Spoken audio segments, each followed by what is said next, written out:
Hello there and welcome back to Laurence Plays Factorio Space Age, where you join me on my second planet. Yes, this is the slightly weird planet of Fulgora, and as you can see it looks a little bit different to Norvis. Everything is a lot redder. There's all of these ruins around, which we'll take a look at in a moment, and the seas look slightly strange. So we'll have a bit of a look around. So the first thing I'm going to talk about is how all the resources on this planet are a bit different. Instead of having some nice neat patches of iron and copper and so on, you've just got all these buildings and then this scrap on the floor. And if I demolish one of these buildings, well, you can see on the right hand side there I've got my expected resources from that. So I'll chip away at this for a little while and the building disappears. Take out some of these smaller rocks as well, gather up some random stuff from the ground. And as you can see, I'm gaining quite a lot of miscellaneous stuff. So I've got some stone, I've got some steel, I've got some cogs, some sticks, copper cable, and a load of this scrap stuff. And that I will, as I say, I'll come back to later, but this is the main resource on this planet, and it's a bit weird. The other thing that's quite different is these lakes over here, the oceans. They are, well, I can walk on them, albeit rather slowly, especially when I get into the deeper parts. But these actually consist of just heavy oil. This is enormous oceans of heavy oil. So you can stick in an offshore pump and just pull out massive quantities of oil just straight out of the ground, ready to be used. The other big difference about this planet, as you might have just noticed then and then again, is we're getting quite a lot of lightning strikes. And these are quite dangerous. If you're out in the middle of nowhere, then you might get struck by lightning, and that's very bad for you. But fortunately, the planet comes with these things. These are lightning attractors, and that means you get quite large areas that are completely safe when you first arrive. So if we look at this one, you can see there's a blue area highlighted, and that shows you the area that is protected by these lightning attractors. So I can stand here, and I will be I am then completely safe from harm. If I come over here to next to this one and then dismantle it, though. Well, it's disappeared now, and I can find another one. You can now see that the blue protected area has shrunk a bit. And if I step outside it, I get this lightning bolt warning sign on me. So I'm going to run back down here again so I don't get struck by lightning. So those three things, I think, are the main things that make Fulgora different. You've got lightning flying out the sky. You don't have normal resource patches, but you have huge amounts of scrap. And you have these oil lakes that you can then dig up some. You can gather resources from. Now I'm just going to nip back over to the factory I've already established. And so the lightning has a number of effects. As I said, it's a bit of a danger. As you can see, this area is now in danger, but you can also build your own lightning conductors, like this one. And these are the secret of generating power on Fulgora, because we're a long way from the sun. If we have a look at the details on the space map, we can take a look at Fulgora, and we can see that down here, solar panels will only run at 20% of their normal effectiveness. If we look at Norvis, that's presumably going to be 100%. Yes, on Norvis we see 100%, so that's pretty safe, and it contains many things. Fulgora contains a few, slightly fewer things. But anyway, so solar power is not particularly effective. What you can do, however, is channel lightning power with these lightning rods, and if you connect those to your power network, then you can use them to charge up massive fields of accumulators, as I'm doing here. And so you get this weird effect where during the night the lightning storms happen, and they will charge up your accumulators, and then you have to use the accumulators to keep your factory running during the day. Which is sort of the opposite of on Norvis, where you have solar panels charging up your accumulators during the day and then running the factory overnight. It's fairly similar to using solar panels in that you have half the day you have power coming in and half the day you have it going out. However, lightning strikes are a bit different, and initially you're very much limited by the number of these lightning rods you've got, because they only produce power for a few seconds after being struck by lightning. For those few seconds, they produce an enormous amount of power. You can see on there they can store 500 megajoules, but they have an internal drain of 150 megawatts, which means the power will only last for just over 3 seconds after they've been struck by lightning. So at that point, you then charge up an accumulator as fast as you can, but they have a maximum input of 300 kilowatts, but you can only put in about a megajoule per strike. So you need to have at least 5 lightning strikes in order to charge one of these up fully. Later on, once you've got more of the lightning rods down, and therefore a lot more power being brought in, as you can see, I've got all of my base here is on a single electrical network, and it's all covered by the lightning rods, and so we get quite a lot of lightning strikes hitting this every single night. At that point, the lightning strikes are coming in a lot more frequently. In fact, if we look at the 1 minute range, you can see the lightning strikes hitting along here, and we're generating huge amounts of power every time they strike. Okay, so I've waited until the next night, and so you can see big lightning strikes hitting, and each time a lightning strike hits, we get a bit more power put into the accumulators, and then they start to run the factory off them again. So you get these spikes up, or sawtooth up, down, and then you get to a point where the lightning strikes are happening sufficiently frequently and quickly that you're just charging the batteries up in the accumulators very, very quickly. And you can see the amount of power in my accumulators rocketing up until they're completely full. The other interesting thing over here is the production graph. When this is down at basically, when the green line is down at basically zero, that's because we're producing tens of gigawatts, because that's from all of the lightning strikes hitting. We've got a huge amount of power available, and so that bar appears empty. But when that bar fills up more, that's because we're actually using up more electricity than we're producing, and that's the point when we start to pull the power back out of the accumulators.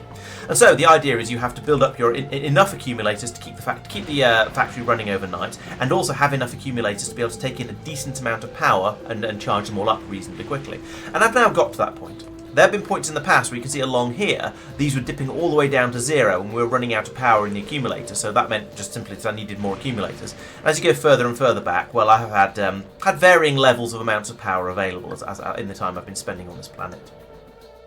The other interesting thing about the way the power works is, and the island system, is that these islands tend to be fairly small. As you can see, there's a decent amount of space on here, but it's not big when you think about the sort of amount of space you can often take up on a Factorio with a Factorio factory.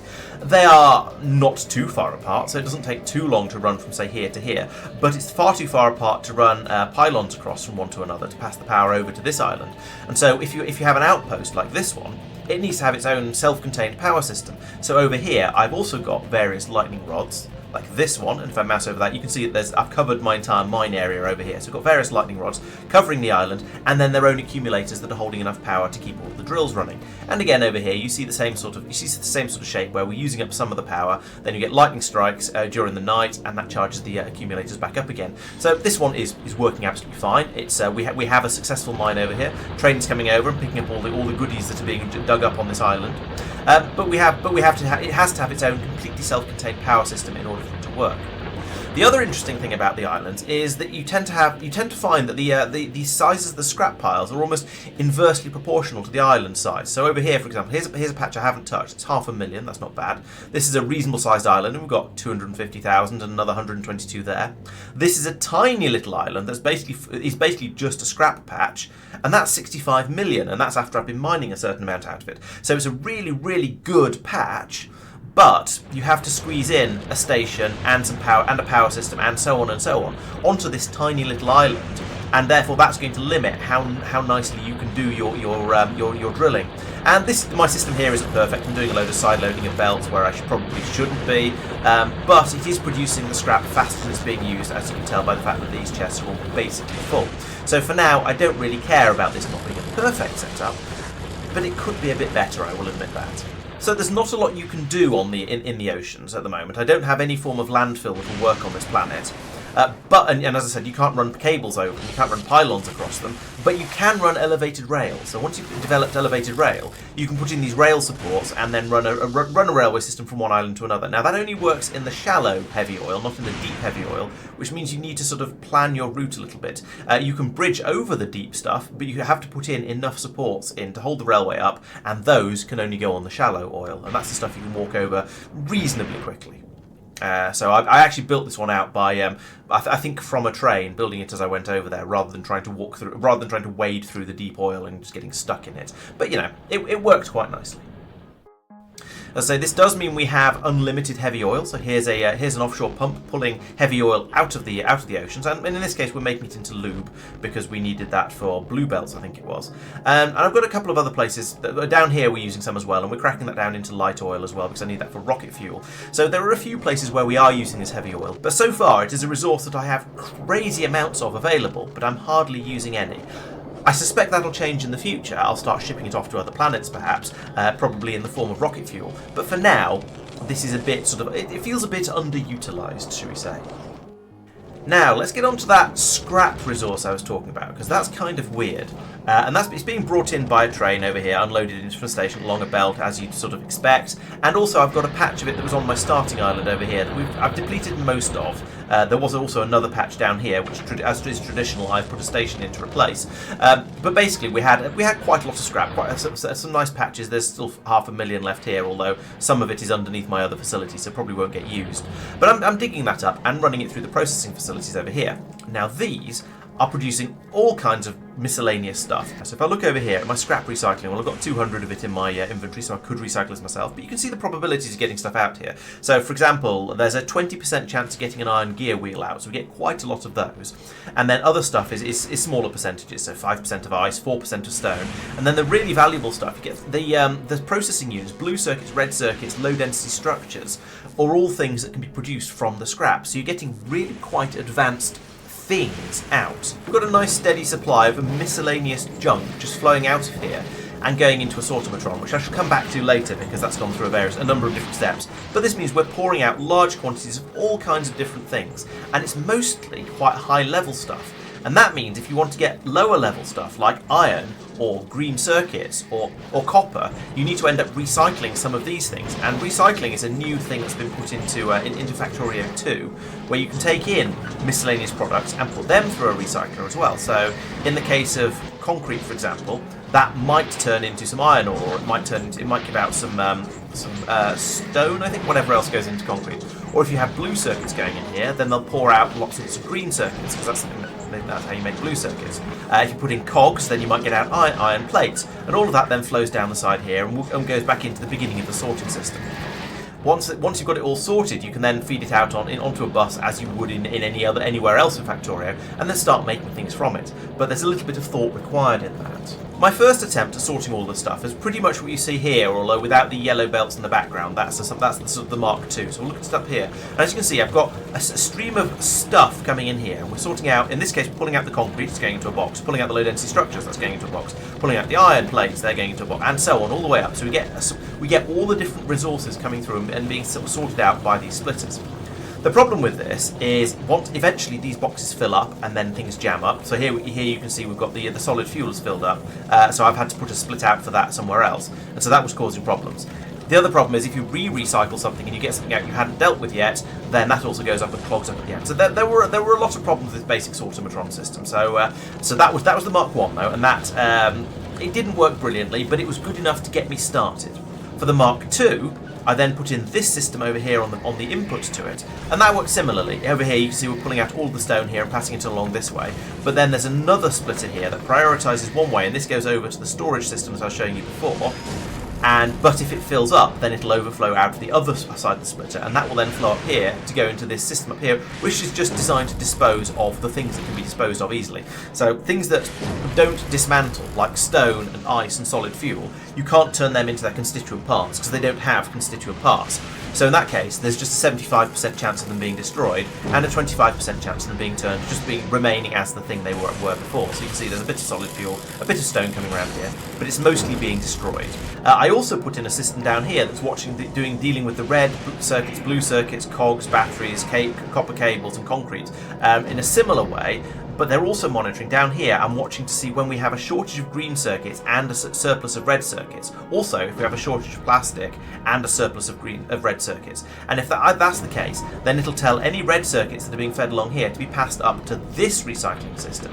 And okay, this is jammed as well. We don't care. This is a system I've moved on from now. But the idea is that you then feed in all those things that can be turned into more useful substances. Those go into the recyclers here, and then they're fed out. And this is how you get green circuits and apparently stone bricks and copper plates and so on and so on. All of that can then flow down here and go into the sortomatron and be put into the appropriate places where it's needed. This, as I say, this was the version 2, and it didn't work either. It kept jamming up, and mostly down to bad construction and sort of retrofitting and all that sort of thing. But it didn't work very well. So then I built version 3, which I will admit is still not perfect, but has taken in a lot of the lessons learned from the first 2 versions and improved them. So one thing I've done is I've streamlined it and made it linear rather than sort of triangular. And this was based on a suggestion from Mark, and has made things look a lot more organised and more sensible. So we still have the supply of scrap coming in on the left-hand side over here. and it's going through various sorters. And as it goes through these sorters, we're pulling out things like, so for example here we're pulling out any green circuits, and they're then being fed down here by priority, which means they'll go into this box and then be allowed to be passed out down here to go onto the bus and be fed out into the factory. So that's working quite nicely. But if this box ever fills up, then they can still overflow out the other side of here, and if they do, then they'll just rattle on all the way down the rest of the sortometron system.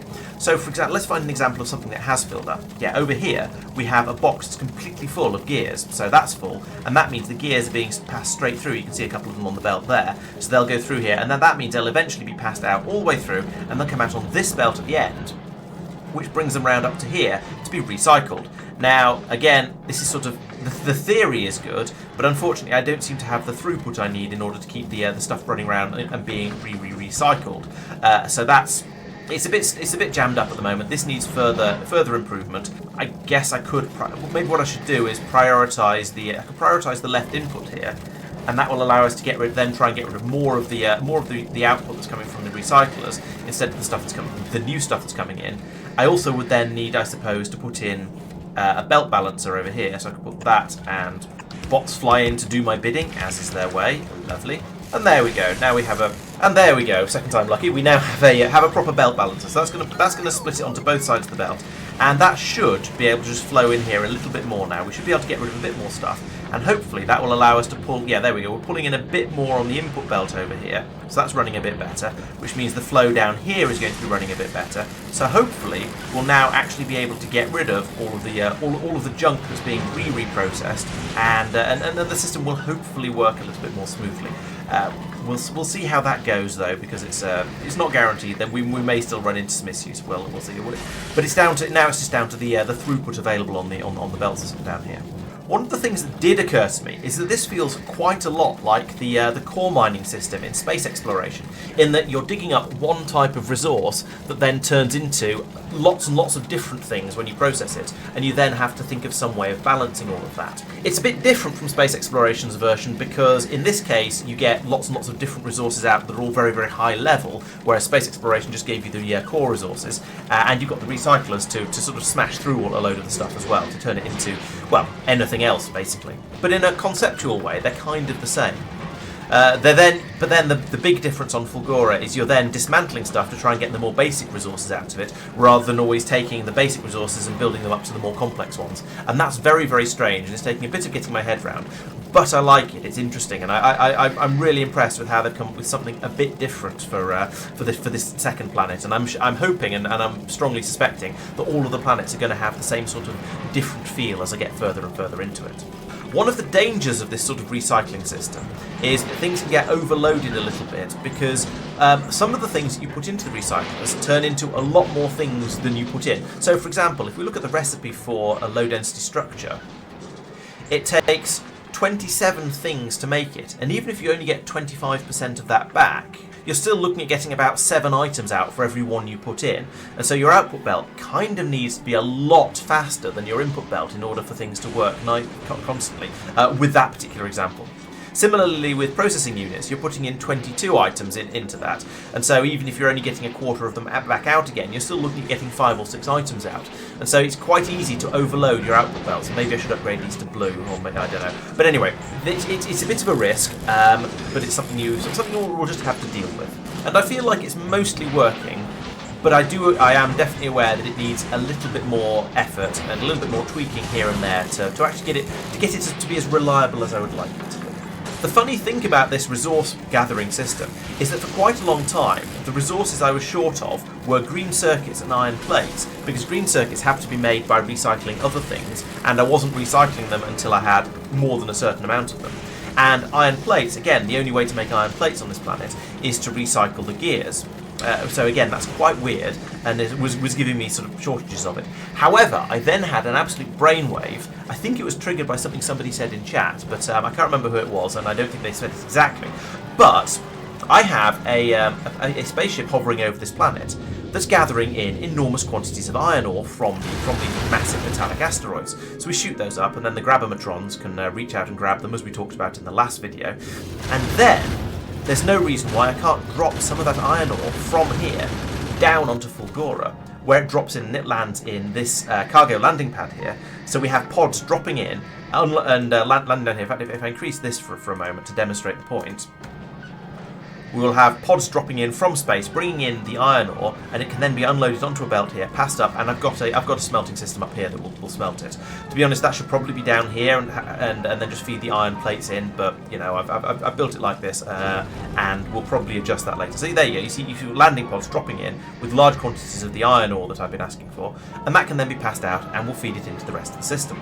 So that has made an enormous difference. That's giving me all of the iron I need to sort of tide me over when there aren't enough cogs coming out, because you do get through quite a lot of iron, even on Fulgora, it turns out. And so, why did I come to Fulgora? What is the point of this planet? Well, there's a couple of things. One is that a lot of these resources are far easier to obtain on this planet than they are on others. So, for example, solid fuel or anything oil-based, because we've got unlimited heavy oil over here, and it can be cracked quite easily with the ice that comes out of the recycling. So anything oil-based is quite easy to produce. So I suspect I'm going to start shipping out rocket fuel. Also, low-density structures just pour out of the scrap. I've got loads of them. I've got a box completely full of them over here. So again, that's something that is going to be an extremely useful, because it's in high demand all over my solar system. And so I can ship that back out to other factories. And the same with blue circuits. They're much cheaper on this planet because, again, they come straight out of the recycling system. So I think there's definite potential in feeding blue circuits, solid rocket fuel, and low-density structures by spaceship back over to Norvis, and probably to my other planets as well, just to make building up rockets on those planets much, much easier. Because, not coincidentally, I suspect, those are the ingredients for making rockets. However, far more importantly, is the holmium, and you get holmium ore in tiny quantities coming out in the recycling process. We looked at this before. You can see there is a 1% chance of getting holmium out for each piece of scrap you recycle. And so that 1% of holmium ore comes down the belt over here, and then we're cooking that down into actual holmium plates. And it's a few-step process. You need to mix it with water and stone in a chemical plant to get out holmium juice, and then that can be turned either into a plate or passed off for other things. And the thing you want the holmium for is to make the next science pack. So we've got pink science over here, and that's made out of holmium juice, electrolytes, which we'll get onto in a moment, accumulators. So we get through a lot of batteries on this planet. Fortunately, you get batteries out of your recycling plants. For quite a while, it wasn't enough, but that was because I was making out these huge fields of accumulators. But now we seem to have caught up. That's going reasonably well. We can make the accumulators, and also supercapacitors, which are made out of, again, the electrolyte and batteries and superconductors as well. So a lot of this is fairly vanilla stuff that you'll be used to if you played Factorio 1, but we still have to make the electrolyte, and that's made out of heavy oil and more holmium solution. So we're getting through quite a lot of holmium solution, as you can tell, and that's why I've pumped everything full of productivity modules down here, just because it's really, really expensive. I should probably do the same over here. We should put productivity modules in all of these. That's the thing I'll do next time. So that's allowing me to make all the bits and pieces required to make the pink science, and that is then getting shipped off along this belt over here to another rocket silo. So over here you can see we're bringing in the low density structures, the blue circuits and the rocket fuel in order to make a rocket. Those are the ingredients for rocket parts. It takes 50 of each to make an actual rocket. Then we can fill the rocket inventory up with the electromagnetic science pack, also known as pink science. And then when that fills up, and you can get quite a lot in a rocket, as you can see there, we can fit 1,000 of these into a rocket. So as I was saying in the last video, the science packs condense down quite nicely, and there are a few other things to do as well. So for example, the low density structures clearly designed to be shipped by rocket, because whilst they only have a stack size of 50, you can fit 4 stacks of them in a rocket. Same for blue circuits with 3 stacks. And even rocket fuel with 5 stacks, whereas most things I've tried to transport don't stack up any higher. You can see here we've got a stack size of 50 and a rocket capacity of 50. Stack size of 50, rocket capacity 50. Stack size 100, rocket capacity 100. So normally it's 1 stack, but some of the intermediates that they obviously expect you to be transporting around, you can get slightly more in, and it varies a little bit depending on the particular resource. So in this case, science packs come along. When we get 1,000 into here, the rocket will take off, and that will fly up to my new spaceship, which is called the Brain, because it's carrying around Pinky. And this, it's set off. That's amazing. That's really good timing. So this spaceship will automatically fly from Fulgora over to Norvis when it has enough science in it. And apparently enough science, I decided was 3,500, a slightly arbitrary number, but when it gets 3,500 and at least 500 ammunition, it will set off to go to Norvis. So that's what we see happening here. I'm not sure whether I've set anything in here. Oh, requests. I don't know if I'm ditching off the the science packs properly here. We'll have to have a look at that late next time. But anyway, this ship is flying over, and you can see it's flying through space. There's lots of rocks that need to be dealt with, and as I was talking about yesterday, the gun turrets are making quick work of that, and they're pulling in supplies and resources. But as you can see, the amount of ammunition we've got, that's dropped down to about, well, it's down to about 800 now, and this is set to load until there's 2,000. So we've got through 1,200 ammunition, potentially. I don't know what it was on when it first set off. We've got through quite a lot of ammunition. It's being used up faster than it's being generated, but there is enough in there for it to fly all the way to Norvis and back again, so I'm not too worried about that. And you can see over here, this bar is showing how close it's got. If I talk for just a little bit longer, then it should arrive at Norvis, and once it does, if I've set everything up correctly, which is a big if, it should immediately then start unloading all of the pink sciences from here and dropping them down onto the ground, down to Norvis, for them to be used to do more science down on the planet. So there we go, we've stopped. And with any luck, oh, I don't know if I've set the demands on Norvis, let's check. So down here, we should be requesting pink science packs. I'd like to have about 20,000, maybe? We'll see. So now, hopefully... No, brain is just set back off to go back over to Fulgora. That's what I was afraid of. Over here, I need to change that for more requests satisfied. I need to also put in a circuit condition, or no, cargo condition, because these are programmed in very much the same way trains are, of pink science equals 0, because I want it to empty completely. I don't want it to... So, can we turn you around and send you back to Norvis? Yes, we can. Excellent.